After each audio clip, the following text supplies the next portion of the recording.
ओम श्री गणेशाय नमः। श्री गणेश द्वादश नाम स्तोत्रम्।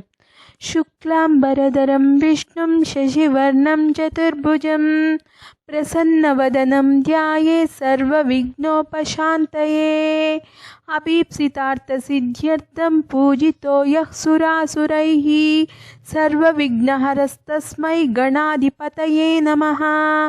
गणानामधिपच्चण्डो गजवक्त्रस्त्रिलोचनः प्रसन्नो भव मे नित्यं वरदातर्विनायका।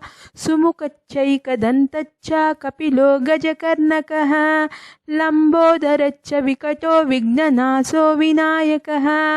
धूम्रकेतुर्गणाध्यक्षो बालचन्द्रो गजाननः। द्वादशैतानि नामानि गणेशस्य तु यः पठेत् विद्यार्थी लभते विद्यां धनार्थी विपुलं धनम्। इष्टकामं तु कामार्थी धर्मार्थी मोक्षमक्षयम्। विद्यारम्भे विवाहे च प्रवेशे निर्गमे तथा संग्रामे संकटे चैव विघ्नस्य न जायते इति मुद्गलपुराणोक्तं श्री गणेश द्वादश नाम स्तोत्रं संपूर्णम्। ओम श्री गणेशाय नमः। ओम श्री गणपतिये नमः। स्वस्ति।